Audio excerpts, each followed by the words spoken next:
Hey, how's it going?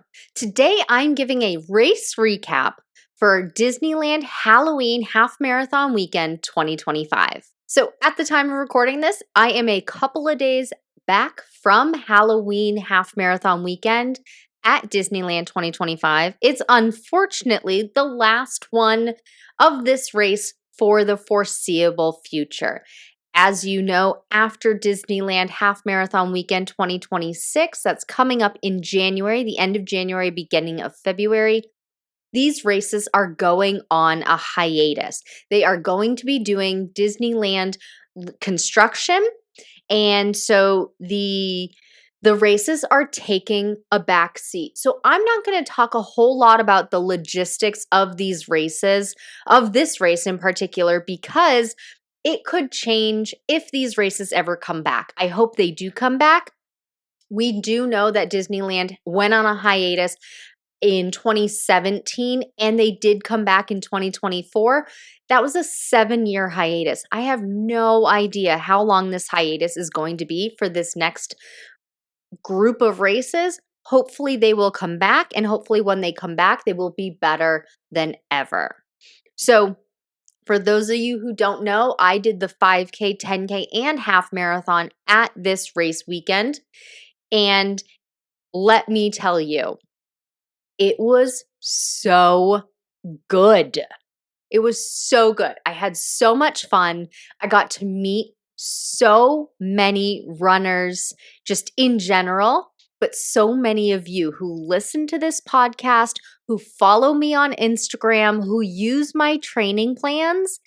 And my God, it was so cool to meet you and hear how well your training went and how good you were feeling over race weekend. I cannot thank you enough for coming up to me. And I know it can be awkward. You technically don't know me and we're meeting in real life. It's nerve-wracking. It can seem a little awkward, but it's not awkward. I absolutely loved every single time somebody said, Allie, running to the castle podcast? Are you the Allie that made the training plans?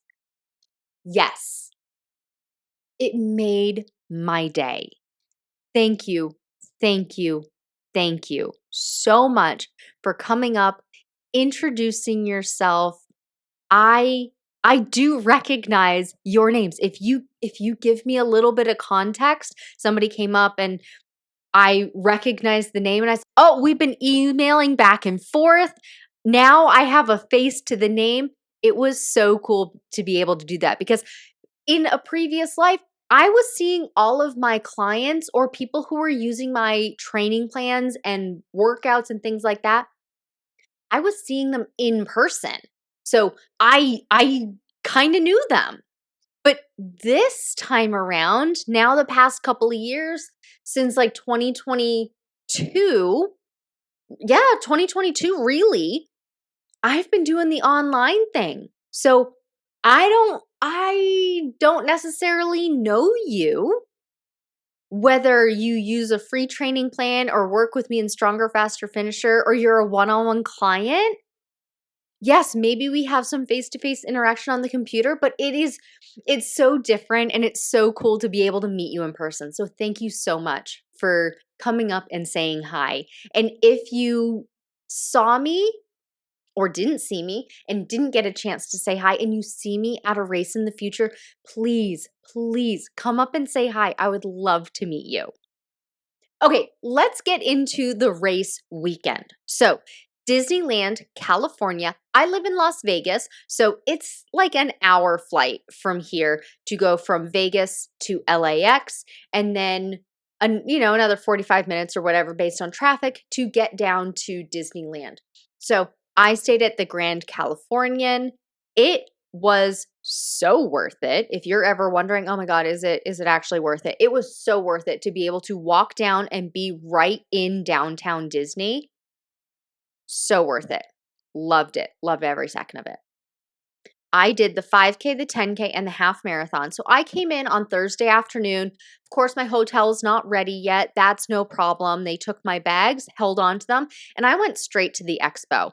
And I needed a virtual queue. So that was something that I did not expect. I thought the virtual queue would only be needed in the morning and that I would be able to go and pick up my pre-ordered merchandise, no problem. But that was not the case. And actually, now that I've even said that, I thought pre-ordered merchandise was going to be in a separate area and I could just go and pick that up and then come back for the regular merch later.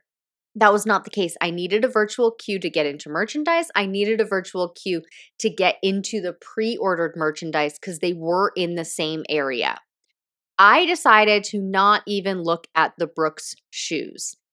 It was not a top priority of mine. I didn't want to get into another virtual queue, so I decided I'm not going to do this on Thursday. If I want to come back on Friday or Saturday, I will. And then to be honest, I just didn't do it.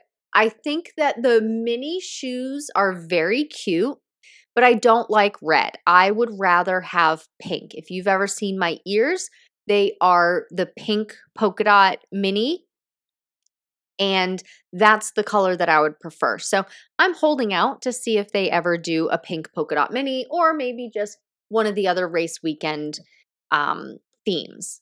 And then I can go from there. So I decided, you know what? I'm not absolutely in love with them. I'll leave them to other people who are.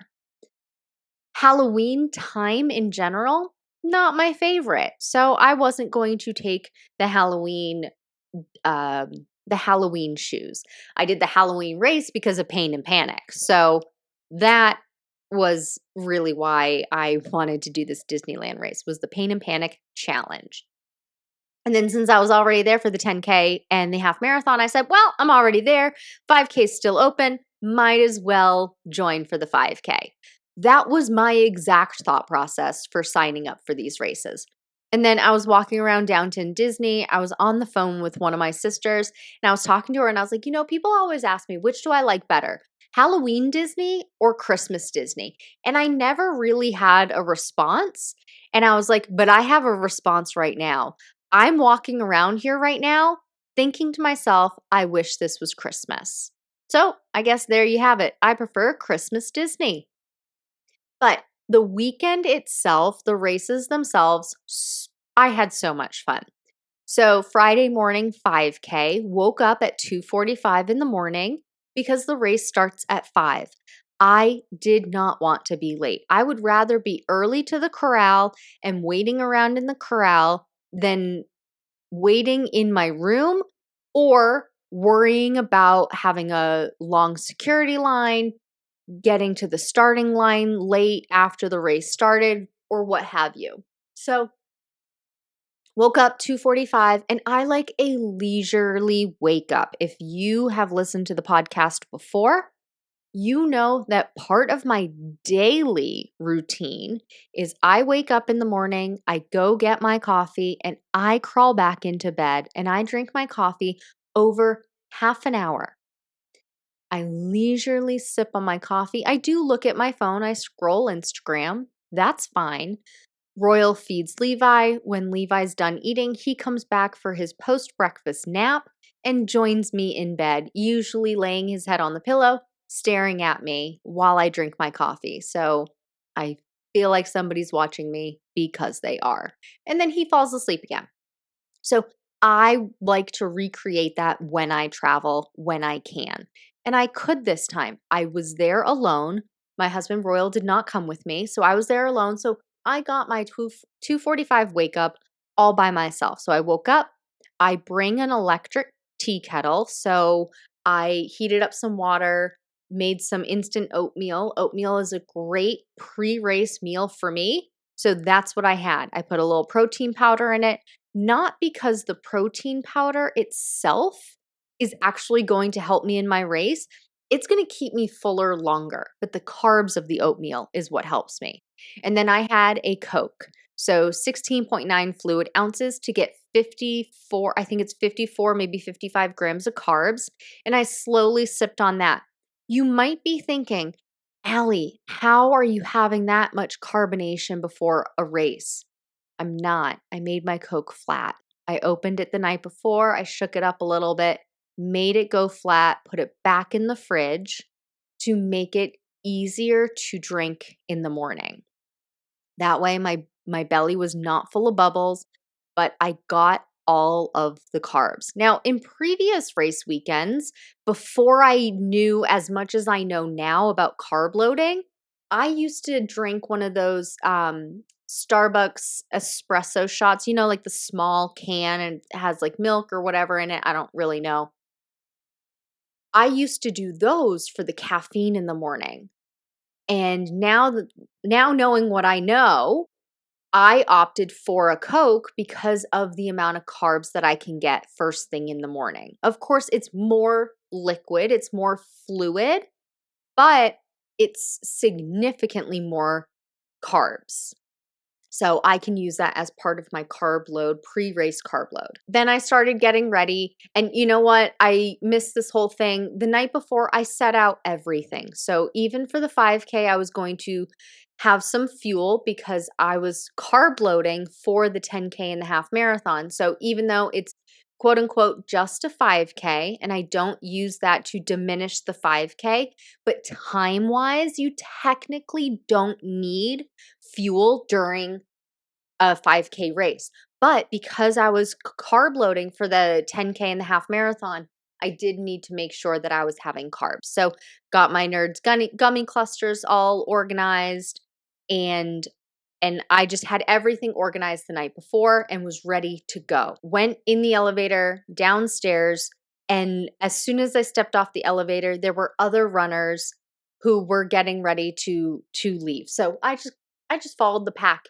And because the race started in Disneyland, I just walked through downtown Disney and then I was there. Then I was at security, ready to go through. Security didn't open just yet. It opened at 4, so I stood in line, but as soon as the line opened up, it moved right along. Walked down Main Streets, people were taking photos in front of the Mickey pumpkin, so I got in line. I was a bit bummed that there was no photo pass there. Now, with these Disneyland races, PhotoPass was included, so I thought there were going to be more PhotoPass opportunities at the expo and at Disneyland. I talked to my sister who has done Disneyland races before. I had not done Disneyland races before, and she said she didn't quite remember, but she didn't think that there were very many PhotoPass opportunities at the expo. That was a big difference between Disneyland and Disney World. So I was bummed about that, but a nice stranger took my photo and actually a video of me in front of the Mickey pumpkin because it was so dark that you could barely even see me. So it is what it is. But I was happy to be able to just be there. Then I got in the corral.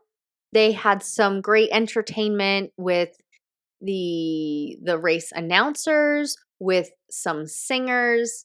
They were dancing and just lighting up Main Street for for the half marathon weekend for the 5K.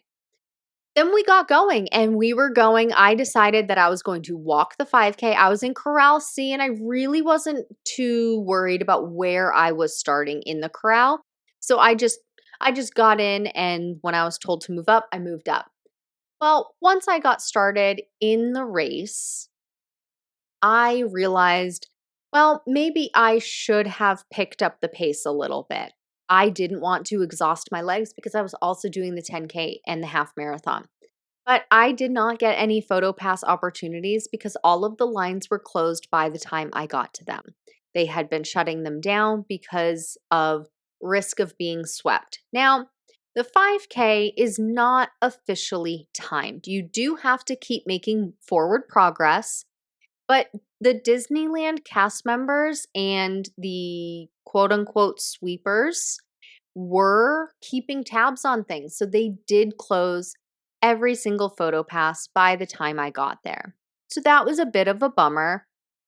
You live and you learn. Disneyland 5K, you do need to pick up the pace a little bit if you want to get some photos. That's okay. I had my phone. I took video of the different people like Ursula who was there, which Ursula didn't even have a photo pass. It was a flyby selfie anyway, but that's okay. It was all well and good. Then after the 5K, I decided to not go to the parks. Royal and I decided that based on historically, if I get exhausted, if I get too fatigued, m- you know, anybody would get this way. That's when you're more likely to get sick. And I haven't shared much of this here on the podcast, but we are moving and we were actually supposed to close on the house the Wednesday after race weekend. And I could not afford to get sick. So we decided that instead of me going to the parks every day, I was going to walk around downtown Disney. I was going to hang out by the pool at Grand California and take it easy for that reason. And so that's what I did. On the day of the 5K, I went back to the hotel. I ate. I ordered room service. I ate, showered, just took it easy, leisurely. And then I spent the afternoon walking around downtown Disney, got some food again, and then came back. And I think I came back to the room about 5:30, started winding down with my tea, which is something I have every night before bed, some chamomile and sleepy time tea. Had that and fell asleep around 7:30, 8 o'clock to get ready for my 2:45 wake up the next day. 10K day, that's Saturday, woke up 2:45, again, oatmeal and flat Coke. This morning, I did something different because on the 5K, I had brought a little snack with me to have, and I realized my stomach wasn't having it. It was not I didn't have the appetite to eat food.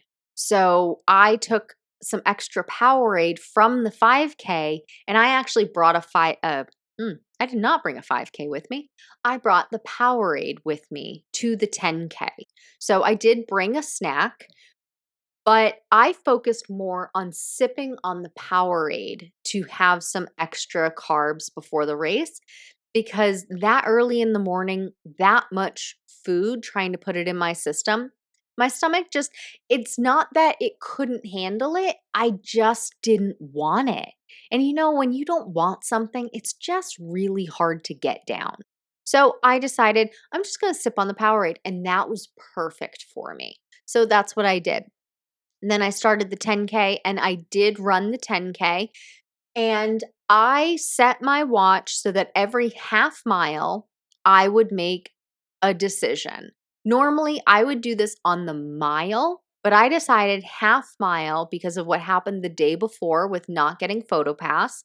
I was going to make decisions sooner. It also was warm. So I wanted to make sure that if I needed to slow down, I would do it in half mile increments, or if I needed to speed up, I would do it in half mile increments. So I set my watch so every half mile, my watch dinged me and I got to make a decision. So every half mile I did that. I decided I wanted to stop for Mr. Incredible. I stopped for a photo pass with him. I stopped with Cars and I wanted a castle photo. I am so glad I decided to stop for that castle photo because I almost didn't. The line was really long and I wasn't even sure that there was photo pass for it, but there was. But I'm so glad I did because the other option was doing the castle photo at the half. And if you ran the half, you know that it was a flyby photo pass. There was no stopping. They did have 3 or 4 photo pass sitting in front of the castle taking your photo, but it was not a stop.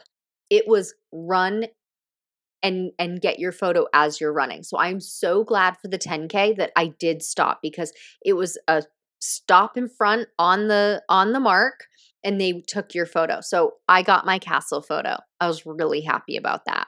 So I got Mr. Incredibles, I got Cars, and I got that castle photo. That was perfect for me. I finished the 10K in an hour 37. So ahead of the balloon ladies. I was not worried about the balloon ladies in the slightest. I wasn't even tracking them. And there were no pacers, so I was not tracking 16-minute per mile pacers either. But I ran my own race. I met some other runners. I should mention I met a runner on the 5K who came up to me and said hi. Two runners came up to me and said hi, line to get a photo with my medal. Thank you so much to the runners who came up to me. I really appreciate you saying hi. Then after the 10K, I decided go back to the room, get something to eat, and hang around there for a while. I was going out to dinner at 4, so I had time to kill. And what I decided to do was I edited a podcast episode. Really should have done 2, but that's okay. I did one, and then I went and hung out by the pool. It fascinated me. Now, to each their own, you do you, boo-boo. It fascinated me to hear the number of runners who were running the half marathon the next day who were drinking at the pool. Like I said, you do you, boo-boo, but I could not imagine drinking alcohol, like wine, mixed drinks, any of it, and running a half marathon the next day. Now, this is also me. I don't drink a lot of alcohol in general. I just personally don't like the way it makes me feel the next day. I don't like tasting the drink the next day. You know, you can like taste it in the back of your throat, and it does make me more tired, even if I have just one. So every once in a while, I'll have a glass of wine or I'll make a sangria. Those are my 2 preferred choices. Some like a fruity sangria, a peach something, delicious. Mango, so good. But I'll just do it every once in a while. So that's probably part of how I can't imagine me doing it, but to each their own. But there were so many people who were talking about the race the next day while they were sipping on wine next to the pool. And it was just really interesting to me. But I sat at the edge of the pool at one point, put my feet in to just get the cool water going around my legs, loosen up my ankles, and make things feel pretty good. I had already stretched, I had already used my massage gun, and I was just hanging out, having some more Coke and some Powerade and some water, sitting in the shade, obviously, because if you don't know me, I am only one of 2 colors at any given moment, lobster red or Casper white, and I prefer Casper white.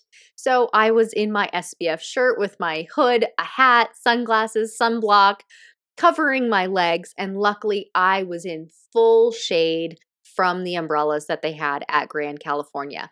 But it's a toss-up. You didn't know if you were gonna I didn't know if I was gonna get an umbrella.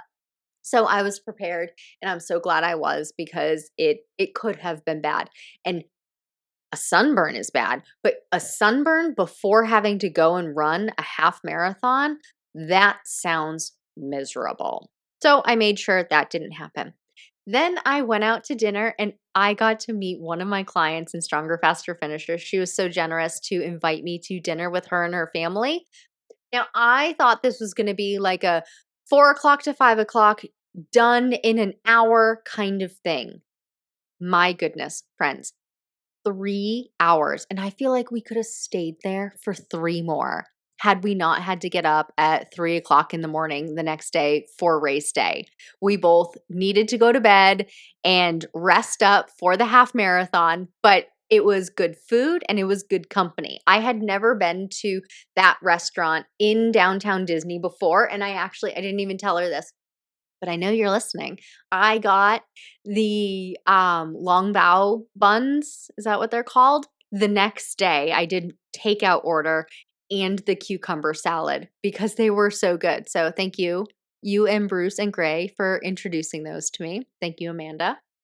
And then I went on my way to my hotel room, had my cup of tea again, set my alarm, and off to sleep I went. And I now use the Aura ring, and I fell asleep in 6 minutes after just finishing my tea. So I was ready for bed. Half marathon day, Same old same in the morning, nothing new on race day. So it was oatmeal and a 3 a.m. wake up. I woke up at 3 a.m. because I felt so confident knowing how I was going to get to the half marathon since I had just done it for the 10K the day before. And so I woke up 15 minutes later and I was ready 2 minutes after I had been for the 10K. So I guess I moved faster on the morning of the half marathon. I don't really know, but I was ready to go. So I wasn't going to sit around in my hotel room. And I went down and just started making my way through downtown Disney toward the half marathon start line. Again, I brought some snacks. I brought my Powerade because I knew my stomach. It just didn't want to be eating solid food. It didn't want to be eating solid food first thing in the morning. So I sipped on the Powerade, and then one of my one-on-one clients from last year came up to me and said hi, and we got to have a great conversation in the corrals.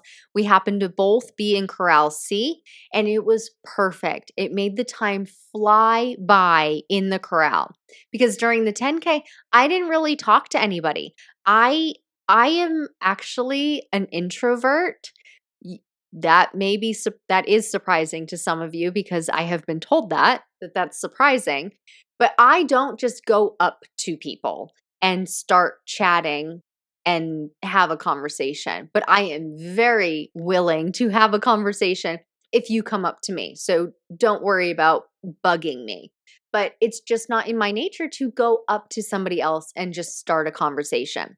So at the 10K, I didn't. But at the half marathon, she came up to me and we had a great time chatting.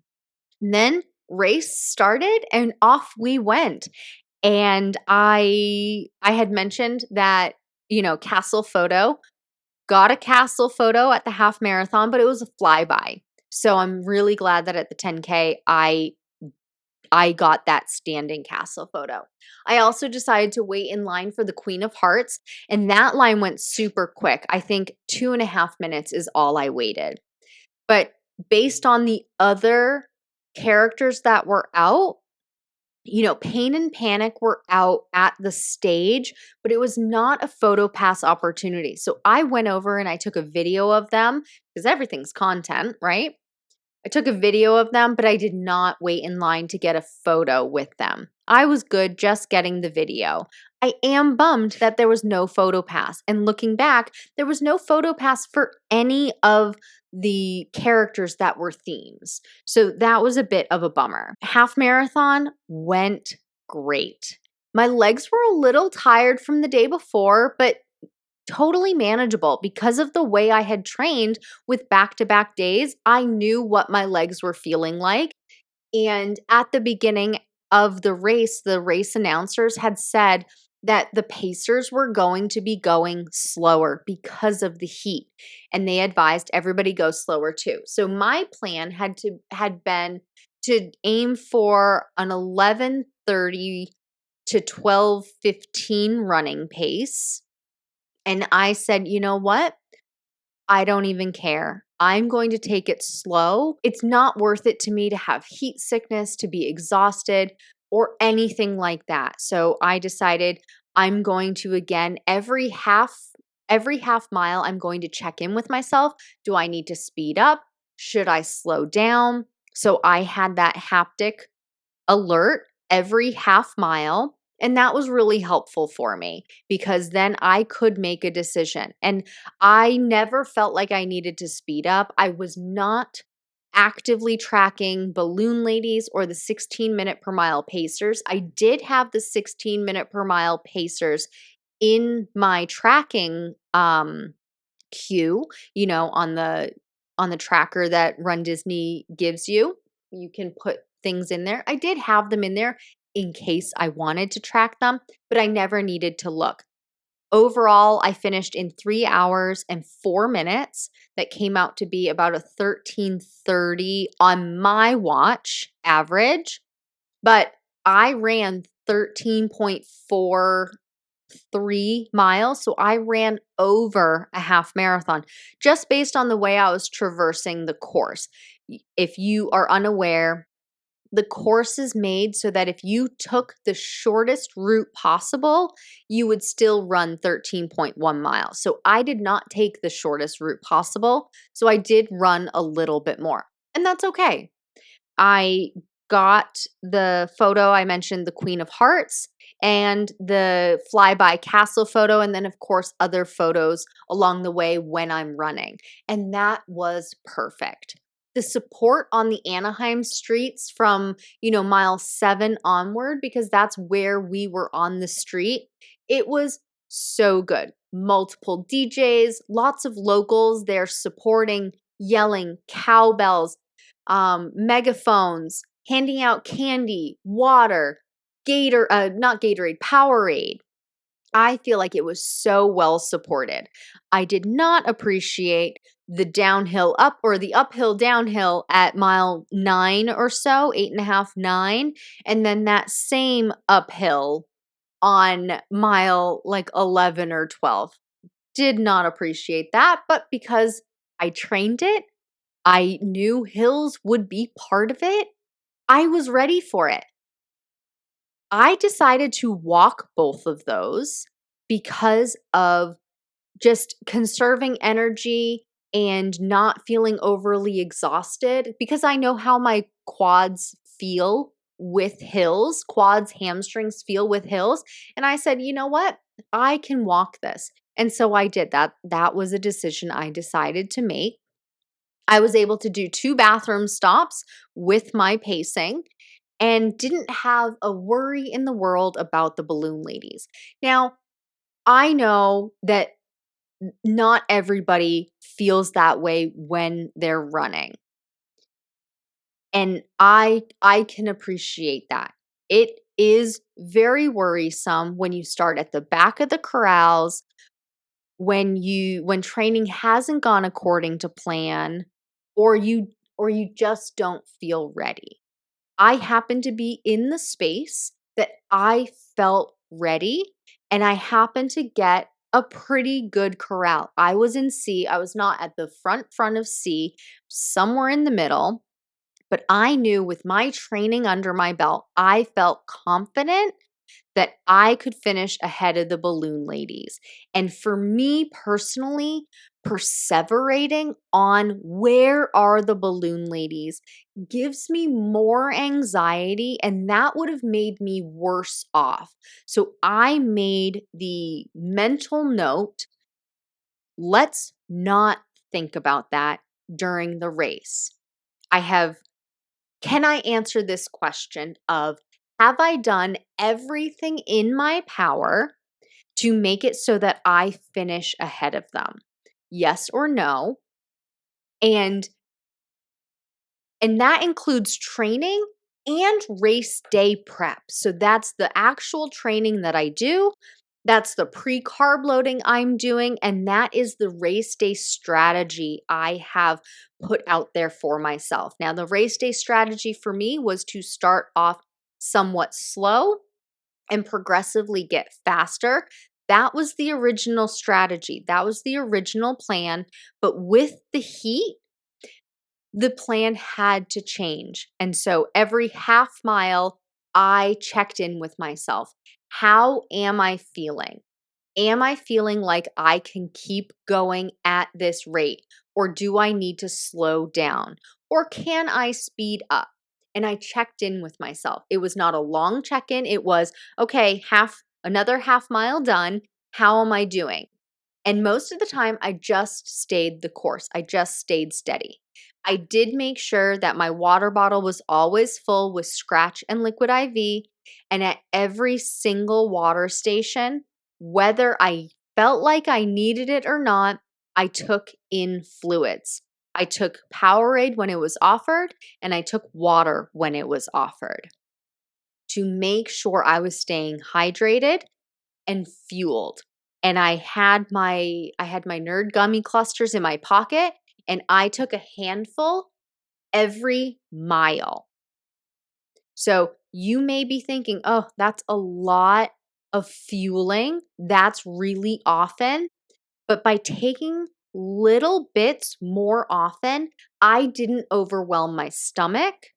I didn't feel like I was forcing myself to eat.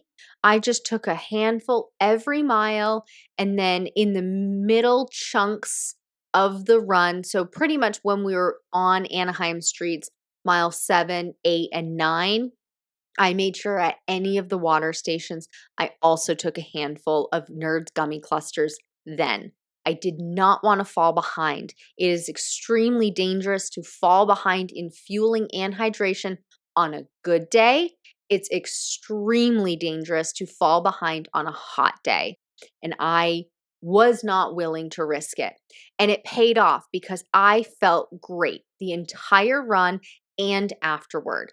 Historically, if I don't fuel enough, within 20 to 30 minutes of finishing a race, I feel incredibly nauseous and I have upper and lower GI issues. Nobody wants that at the finish line. Nobody wants that in the comfort of their own home, but I certainly didn't want it at the finish line. So I knew I needed to keep my fueling up, and it worked tremendously. I felt so good throughout the whole run and afterward. Afterward, I got to meet some of my clients, took some photos with one of them, and I actually forgot to mention I also met some clients after the 5K, and it was so fun. We got to learn about how the race went, how they felt. I got to see two other clients of mine finish because I had finished ahead of them, and I went to the finish line and I got to see them finish. And all of my Stronger, Faster Finisher clients cross that finish line ahead of the balloon ladies, which is a huge feat because life gets lifey. Not everybody's training always goes to plan, and not everybody's race day, even if you do all of the right training, sometimes race day doesn't go according to plan. You could be extremely stressed. Maybe you didn't get sleep last night. Maybe you didn't feel well because your food the night before, maybe you got food poisoning. That has happened to clients in the past. So there are all these different factors, but I can say that everybody who worked with me who ran the Halloween half marathon weekend finished all of their races. And I am so proud of you and the hard work you put in and the fact that you crossed that finish line. So all in all, I would give Disneyland 2 thumbs up. When they come back, I would do them again. But I also can't wait for the Springtime Surprise Challenge at Disney World. And it's going to be so much fun to see how these next few months go with training. I'm going to aim for a proof of time with a 10K.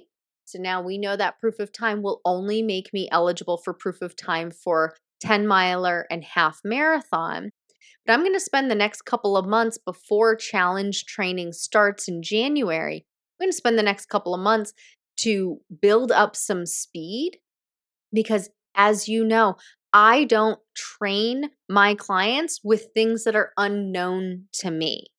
So I'm going to do some different things with speed work to see how that changes how fast I'm going and see if there are new avenues that would work differently, better for my clients. So it will be a fun next couple of months to work on speed in October, November, and December. And there's a 10K I'm eyeing that's local here to me in Las Vegas in December, looking at doing that one. And then start training for the Springtime Surprise 10 miler and challenge starting in January. And so we shall see where it takes us. But overall, Disneyland Halloween Half Marathon Weekend 2025 was so much fun. Congratulations to all of the runners who successfully completed the race that they were completing. And if the race did not go as planned and you have other Run Disney races signed up in the future and you're looking for guidance, please reach out to me, Run Disney DPT on Instagram, and see how we can work together. Stronger, Faster Finisher will open again in the next couple of months.